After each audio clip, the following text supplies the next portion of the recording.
bienvenidos a este nuevo caso clínico del Semillero de Investigación en Microbiología, Inmunología y Cáncer de la Pontificia Universidad Javeriana de Cali. Bueno, este nuevo caso será presentado por mí, Juan Felipe Sepúlveda Quintero, estudiante de quinto semestre de Medicina de la Pontificia Universidad Javeriana de Cali. Bueno, en este caso tenemos a un hombre de 62 años que acude al médico por un cuadro de 2 días de evolución de fiebre, escalofríos y dolor en el flanco. 5 días antes fue cateterizado por una retención urinaria aguda. Su temperatura es de 39,3 grados centígrados y al examen físico muestra dolor a palpación en el ángulo costovertebral derecho. Los estudios de orina muestran numerosas bacterias y cilindros leucocitarios. El urocultivo en agar sangre evidencia colonias mucoides de color gris blanquecino. El urocultivo en agar eosina azul de metileno muestra colonias de color púrpura sin brillo verde metálico. Y la pregunta que nos hace el caso es: ¿cuál de los siguientes es el patógeno causal más probable? A. Proteus mirabilis. B. Pseudomonas aeruginosa. C. Enterococcus fecalis. D. Escherichia coli. E. Klebsiella pneumoniae. Y F. Staphylococcus saprophyticus. Como pista de este caso, tenemos que este paciente presenta una pielonefritis aguda nosocomial posterior a una cateterización urinaria reciente. El aspecto mucoide de las colonias se debe a la presencia de una cápsula polisacárida gruesa. El patrón de crecimiento en agar eosina azul de metileno indica que el patógeno causal es un fermentador de lactosa. Ahora pasaremos a la explicación del caso. Tenemos un hombre de 62 que acude al médico por un cuadro de 2 días de evolución de fiebre, escalofríos y dolor en el flanco. Como antecedente de relevancia, tenemos que 5 días antes fue cateterizado por una retención urinaria aguda. Actualmente su temperatura es de 39,3 grados centígrados. Al examen físico muestra dolor a la palpación en el ángulo costovertebral derecho y los estudios de orina muestran numerosas bacterias y cilindros leucocitarios. Para saber cuál es el patógeno más probable, nos indican de que este tiene que en urocultivo en agar sangre evidencia colonias mucoides de color gris blanquecino y el urocultivo en agar eosina azul de metileno muestra colonias de color púrpura sin brillo verde metálico. Como lo mencionaba en la pista anterior, nuestro paciente padece de pielonefritis aguda, que es una infección bacteriana del parénquima renal que generalmente se puede originar por dos mecanismos principales. El primero por diseminación hematógena o bacteremia y la segunda es por vía ascendente desde el tracto urinario inferior. La diseminación hematógena ocurre básicamente cuando la bacteria entra en circulación en sangre. Esta bacteria viene de otro sitio del cuerpo, lo que hace que al alcanzar la circulación renal se aloje en ese parénquima y estos microorganismos se multipliquen, generen inflamación y por ende produzcan la infección renal característica. Este tipo de mecanismo no es muy frecuente, pero también se pueden ver en pacientes con bacteremias por microorganismos como Staphylococcus aureus o en pacientes inmunocomprometidos. El segundo mecanismo, el cual es muchísimo más común, es la infección ascendente del tracto urinario. En este caso, pues básicamente las bacterias ingresan inicialmente a través de la uretra, llegan hasta la vejiga, la colonizan y generan una infección urinaria baja. Después, los microorganismos empiezan a subir de la vejiga hacia los uréteres, especialmente pues cuando hay factores que favorecen, digamos, o el reflujo vesicoureteral o cuando hay alteraciones en el flujo urinario. Las bacterias llegan hasta la pelvis renal para luego llegar al parénquima renal y ahí se multiplican y generan la inflamación y posteriormente, pues básicamente infección y daño al tejido renal. Digamos como que esto genera una respuesta inflamatoria que produce leucocitos, mediadores inflamatorios, forma microabscesos y pues digamos los síntomas característicos como los que tiene nuestro paciente, como lo es la fiebre alta, los escalofríos, el dolor en el flanco, también puede causar náuseas y vómitos y algunos síntomas urinarios como lo puede ser disuria, poliquiuria, entre otros. Un hallazgo que nos menciona en el caso es la presencia de cilindros leucocitarios, que básicamente durante la infección lo que pasa es que los leucocitos migran hacia el interior de los túbulos renales para poder combatir estas bacterias y dentro de estos túbulos los leucocitos se mezclan con ciertas proteínas producidas por los túbulos, principalmente se pegan a la proteína de TAM-Horsfall formando unas estructuras pues básicamente cilindros que adoptan la forma del túbulo renal. Posteriormente, lo que pasa es que estos cilindros son arrastrados por la orina y pueden luego observarse en el sedimento urinario. La presencia de estos cilindros indica que la infección compromete el parénquima renal y esto nos ayuda a diferenciar la peronefritis de una infección urinaria baja como lo es la cistitis. Bueno, ahora vamos a describir cada uno de los patógenos que están asociados al caso clínico y conforme vayamos viendo, pues vamos descartando uno que otro. Entonces, empecemos con Klebsiella pneumoniae. Klebsiella es una bacteria de tipo bacilar, gram negativa, anaerobia facultativa, fermentadora de lactosa, inmóvil y muy importante, encapsulada. La cápsula es importante porque es la que le da el factor de virulencia principal, es la que le va a permitir evadir esta fagocitosis y es la que le va a dar ese aspecto como mucoide a las colonias en varios cultivos. En cuanto a la sintomatología, pues Klebsiella puede generar infecciones muy importantes. Vamos a tener que va a causar fiebre alta y escalofríos, puede causar neumonía, que el esputo de esta neumonía se ha caracterizado o se ha descrito como un esputo en jalea de grosella. También puede generar infecciones del tracto urinario, puede generar bacteremias, sepsis e incluso llegar a generar abscesos hepáticos. Ahora, en cuanto al diagnóstico de Klebsiella, pues más que todo se basa en estudios microbiológicos, empezando pues por cultivos, en agar sangre, en agar McConkey, que en agar McConkey podemos verlo como fermentador de lactosa importante, en tinción de Gram se ve como un bacilo gram negativo, y en pruebas bioquímicas tiene ciertas características como ser indol negativo, citrato positivo, ureasa positivo, y pues básicamente eso nos ayuda a diferenciarlo pues de otros microorganismos, además pues de poder hacer también pues PCR. En cuanto al crecimiento en cultivos en diferentes agares, pues digamos al lado derecho de nuestra pantalla podemos ver en la parte superior cómo es el crecimiento de Klebsiella pneumoniae en agar sangre. En este agar sangre podemos ver que las colonias son mucoides de color gris blanquecino y esto se debe a la cápsula polisacárida gruesa, como les dije al inicio. Y en la parte derecha inferior podemos ver cómo en agar eosina azul de metileno permite diferenciar fermentadores de lactosa y pues básicamente en este caso, como Klebsiella pneumoniae es fermentador de lactosa, va a producir un color púrpura por esta fermentación, pero sin un brillo verde que es súper característico en E. coli, que pues es un punto clave que podemos identificar.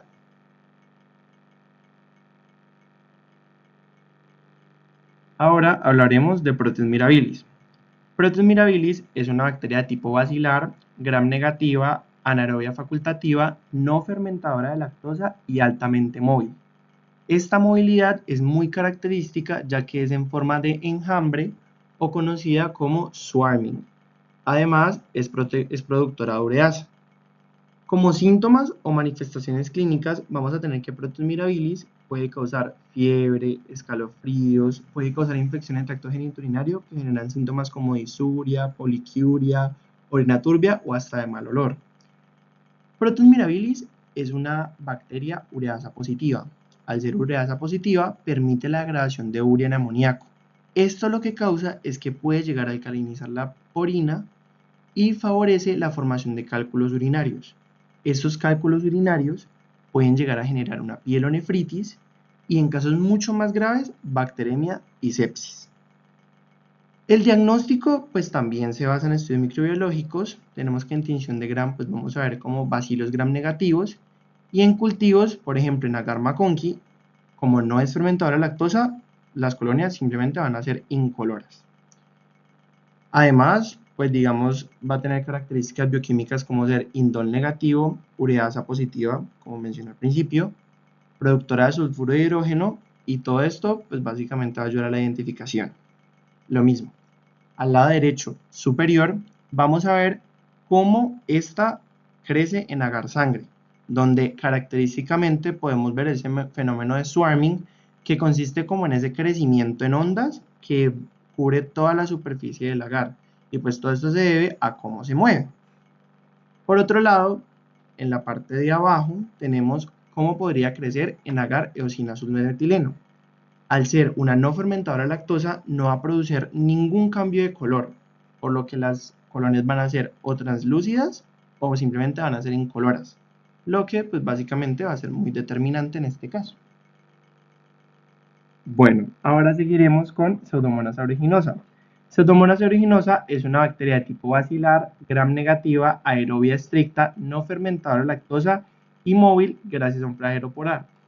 Además, característicamente, tiene una producción de pigmentos como lo son la piocianina y la pioverdina, que son los que le dan una coloración característicamente verde azulada en muchos cultivos. Además, estos participan también en su virulencia. En cuanto a las manifestaciones clínicas, vamos a tener algunos signos y síntomas como lo van a ser fiebre, escalofríos, neumonía, infecciones del tracto urinario, infecciones de heridas y quemaduras, otitis externa, que también se conoce como oído nadador. En casos mucho más graves, bacteremia y sepsis. Respecto al diagnóstico de este, pues empecemos por tinción de Gram, que sabemos que se van a ver bacilos Gram negativos, y en cultivos como en agar maconqui, pues vamos a tener que las colonias van a ser incoloras, ya que este no fermenta lactosa. Además, presentan características distintivas, como es pues, la producción de los pigmentos anteriormente descritos, como la piocyanina y la pioverdina, y un olor característico como a uva, más o menos. Es oxidasa positiva y pues obviamente también podemos escribirlos por medio de PCR. Bueno, en agar sangre, como lo vemos en la parte derecha superior, pues vamos a ver que forman colonias que pueden presentar una coloración verdosa debido a sus pigmentos, pues igual verdosa azulada. Y en ciertos casos vamos a poder evidenciar cierta hemólisis. Y en agar maconqui, que está en la parte derecha inferior, podemos ver que al no fermentar lactosa vamos a ver así como colonias pálidas, incoloras, y digamos como que esas características son muy importantes para poder, digamos, ir descartándola, por ejemplo. Bueno, ahora seguiremos con Enterococcus fecalis.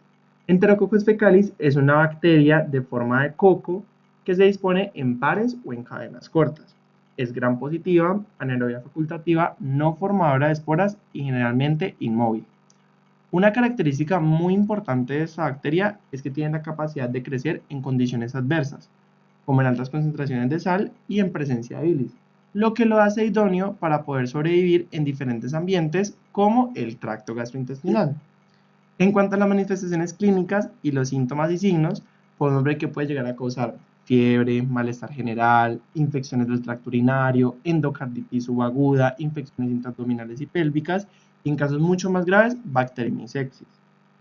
Respecto al diagnóstico, pues empecemos por tinción de Gram, que en tinción de Gram se pueden observar cocos Gram positivos, y en cultivos, como lo podemos ver en la parte derecha superior, en cultivo agar sangre, podemos ver colonias que casi siempre son muy pequeñas, pueden presentar una hemólisis variable y la hemólisis que presenten frecuentemente es gamma hemolítica.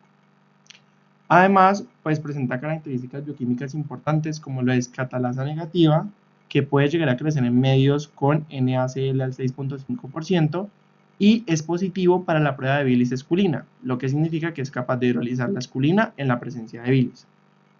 Algo que podemos ver en la imagen derecha inferior es, digamos, varios medios de cultivo donde se puso Enterococcus fecalis. Uno de ellos representa agar sin azul de metileno. Resulta que Enterococcus fecalis no carece en este tipo de agar, ya que es un medio selectivo para bacterias gram negativas. Pues hay que recordar de que Enterococcus fecalis es un coco gram positivo, por lo que pues también quedaría descartado. Ahora seguiremos con Escherichia coli. Escherichia coli es una bacteria de tipo bacilar, gram negativa, anaerobia facultativa, fermentadora de lactosa y generalmente móvil gracias a flagelos perítricos. Además, hace parte de la microbiota normal del tracto gastrointestinal. Sin embargo, a pesar pues, de ser una bacteria comensal, también puede comportarse como un patógeno importante, especialmente cuando tenemos infecciones urinarias o del tracto gastrointestinal. En cuanto a manifestaciones clínicas y signos y síntomas, podemos ver de que Escherichia coli puede llegar a causar fiebre, malestar general, infecciones del tracto urinario, diarrea que puede llegar a ser o acuosa o sanguinolenta, dependiendo de qué patotipo estamos hablando. También puede producir dolor abdominal, sepsis, que especialmente se pueden dar en neonatos y adultos mayores, y meningitis neonatal. En cuanto a diagnóstico, pues de nuevo empecemos por tinción de Gram, que se observan bacilos Gram negativos, y en cultivos, por ejemplo, en agar McConkey, como fermenta lactosa, produce colonias más o menos rosadas. Además, presenta pues características bioquímicas muy importantes como ser indol positivo, citrato negativo, ureasa negativa, entre otros. En cuanto, digamos, al crecimiento en agar sangre, puede formar colonias que pueden presentar hemólisis, que pueden ser muy variables dependiendo de qué cepa también estemos hablando.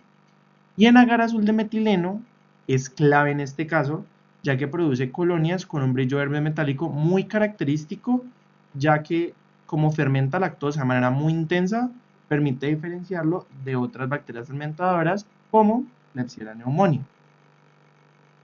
Ahora terminaremos con Staphylococcus saprophyticus. Staphylococcus saprophyticus es una bacteria de forma coco dispuesta en racimos, gram positiva, anaerobia facultativa, inmóvil, no formadora de esporas y coagulasa negativa. Además, es catalasa positiva, lo que lo ubica dentro de los grupos de los estafilococos coagulasa negativos. Desde el punto de vista clínico, Staphylococcus saprophyticus es una causa muy importante de infecciones del tracto urinario, especialmente en mujeres jóvenes sexualmente activas. Esas infecciones suelen manifestarse con disuria, poliquiuria, dolor suprapúbico y en ciertos casos hematuria. A diferencia, digamos, de otras bacterias urinarias, la fiebre suele ser leve o incluso casi que estar ausente y rara vez progresa a pielonefritis o hasta hacer sepsis. En cuanto a su diagnóstico, pues lo mismo, la tinción de Gram, vamos a ver cocos Gram positivos en racimos. Además, pues digamos por ciertos bioquímicos, vamos a ver que es catalasa positiva, coagulasa negativa, que lo permite diferenciar de Staphylococcus aureus. También, casi siempre es ureasa positiva, lo que contribuye a su capacidad de colonizar el tracto urinario. Ahora, el crecimiento en agar sangre forma básicamente colonias blancas o las llamarían caremosas, generalmente no son hemolíticas y sus bordes están muy bien definidos. Estas colonias pues suelen ser redondeadas y opacas, sin ese aspecto como mucoide que se observa en bacterias encapsuladas como Klebsiella. Es muy importante mencionar y tener en claro de que esta bacteria no crece en agariosina azul de metileno, ya que, como anteriormente lo habíamos dicho, este medio solo crece en bacterias gram negativas, ya que los colorantes eosina y azul de metileno van a inhibir el crecimiento de estas bacterias, en este caso los estafilococos. Por esta razón, Staphylococcus saprophyticus no forma colonias ni produce cambios de color en este medio, básicamente no puede crecer. Listo. Ahora, con toda la información que les acabé de brindar, con la explicación del caso, de la pregunta y teniendo nuestra pista, podemos llegar a la conclusión de que el patógeno causal más probable, en este caso, es Klebsiella pneumoniae. Estas son las referencias del caso y listo. Esto sería todo por el caso de hoy. Muchísimas gracias por su atención.